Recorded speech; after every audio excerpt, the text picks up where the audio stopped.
All right. So, Cain killed Abel.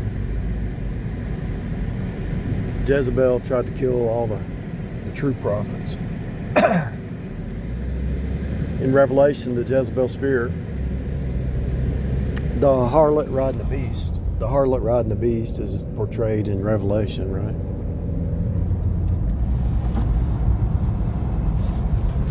And the cup that she's carrying is full of the blood, the wine of the blood of the saints. In other words, she's drinking of the blood of the saints, right?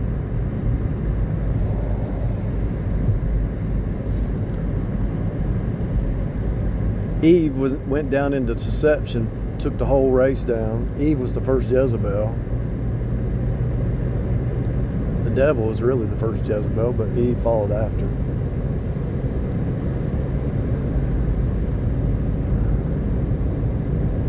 And the fallen angels. Why do you think the angels, a third of the angels rebelled? Why do you think that's? Why do you think that is the case?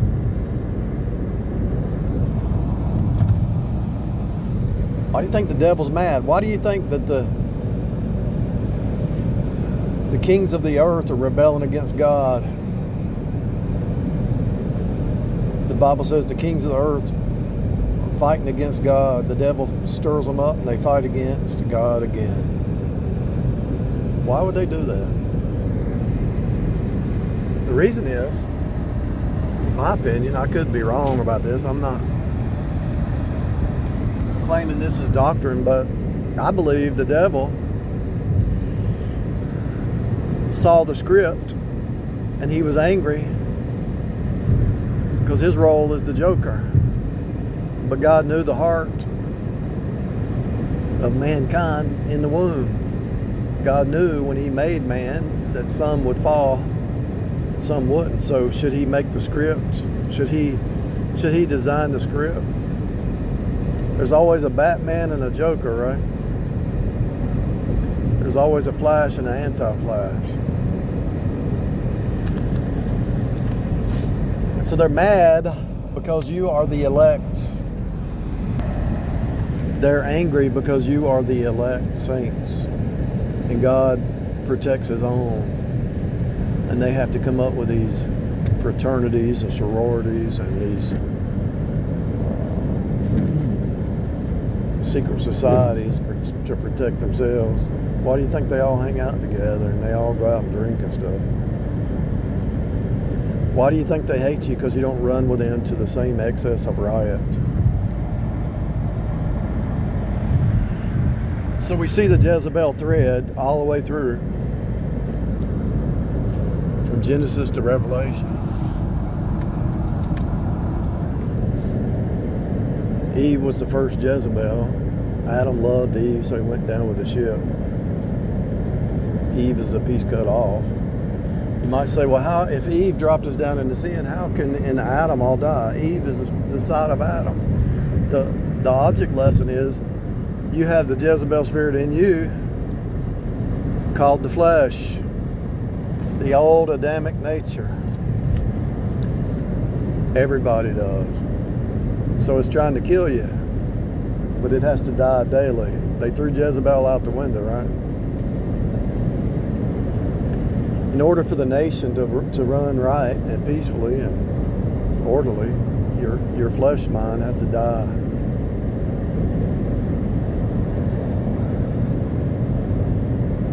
The same story playing outside. You got people trying to kill you, take you out. The legalist. Legalism is the Jezebel spirit because Jesus said, "You're trying to kill me." And so she's riding the beast. The beast has multi heads, but it's the same spirit. The Jezebel spirit, the legalist, the ones who deny the faith. I can list them. I need to make a list and just show how they're all connected. They're all connected at its root, you know. So they're trying to steal, kill, and destroy, And so the cup that she's carrying is the blood of the prophets that were on earth. Cain killed Abel for what reason? Because Cain was a legalist. He wanted to bring his own works instead of faith alone, the sacrifice. Abel brought a sheep or something out of his flock. He didn't have to do any work. It was already done. Cain, he worked by the sweat of his brow. He wanted to bring his own sacrifice, his good deeds, But the Bible says it was finished before the foundation of the world. Hebrews 4 says that. The works were finished before the foundation of the world, so you enter in by faith. And so they hate when you say faith alone and Jesus alone.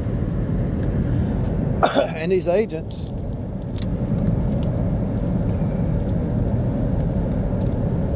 slaves of Jezebel, they always show up.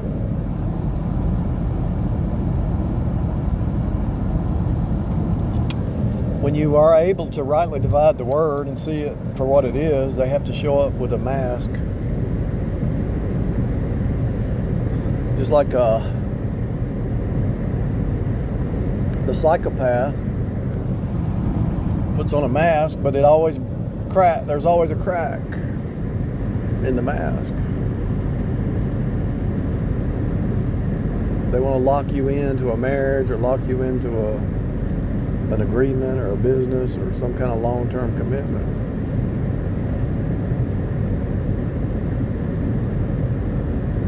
You're better off not doing that. You're better off not tying to this place. This place is crazy. You got a bunch of flesh creatures. Even the saved people have the flesh side. I mean, everybody can lose their mind if they're not careful. If you push somebody far enough, they'll lose it, just like a narcissist can push your buttons, your triggers, and you lose it, and then they turn around and blame it on you.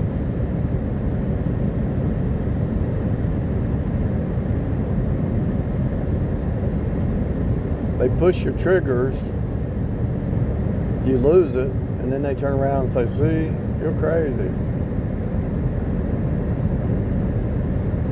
They did it on purpose.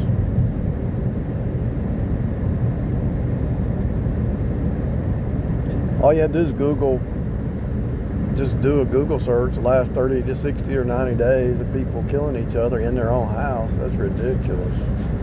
Your house is supposed to be a home, a safe place, peace and quiet, Why are people cursing in their house? If somebody's cursing at you, if somebody's always cursing, they might claim to be smart, but to me, that's a small mind. That's corrupt. They're corrupt. Out of the heart, the mouth speaks. If they're cursing all the time, they're corrupt. I don't care who it is. Something wrong with them.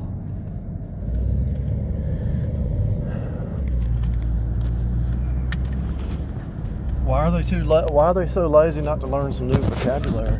Learn something new. Usually the people cursing all the time are uneducated, to be honest with you. They're just completely corrupt. If all that comes out of our mouth is a curse word, they usually have a small mind when it comes to goals and future and the ability to think about different topics, whether it's math, science, physics, whatever. And all that's kind of a waste, though.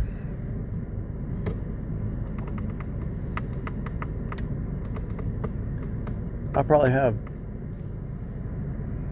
I don't know how many hours, 20,000 hours or 50,000 hours of messages on my website, and you don't hear me curse the whole time. I got content without cursing. I got 10 years of content without any cursing. How's that possible?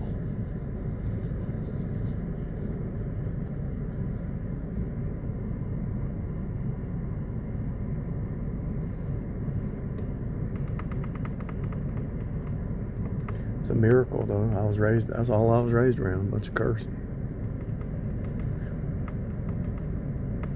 drunks, drug heads, and cursing. That's all I saw. I said, when I get out of here, I ain't gonna have that in my house. Peace. Peace like a river.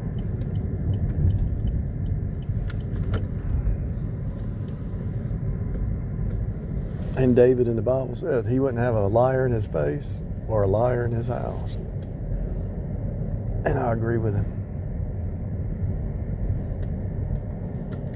I agree with him. So yeah, the game keeps playing out. And as soon as they open their mouth, you know what team they're on usually. Team Jesus or Team Devil. It's really easy to see. You know, there's some people that are slick out there, but usually you can tell.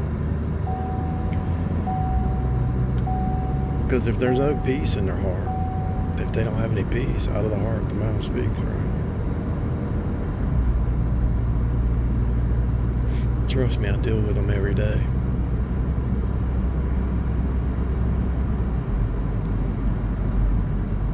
I deal with them every day. I know who the agents are by their words. Now there's some that slip by. They're slick, but all you have to do is just don't judge a book by its cover. Just listen to open it up, listen to the words. You have a spine, a book has a spine. You just let them open their mouth and you listen to their words. Just like you open a book and you read the words and it tells you what's on the inside. The words reveal the heart. Easy button. Just like when you open a book, it reveals the heart of the writer.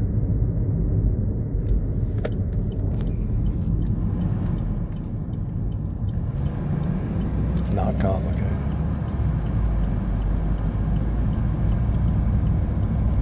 They are literally trying to take out the saints. Think about it. It's happening in every dispensation. Her cup is full of the blood of the elect. Her sin stinks to the high heaven and is nothing but murder and chaos and trouble.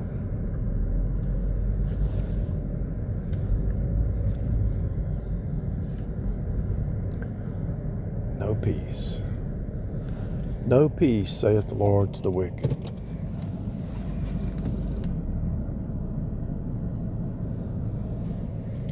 If you're losing your peace, you're either yoked up with the wicked, or you're thinking about it, or you're in a path you shouldn't be on. Somebody's deceived you or something. If you're around somebody that you just lose your peace, that's a red flag right there.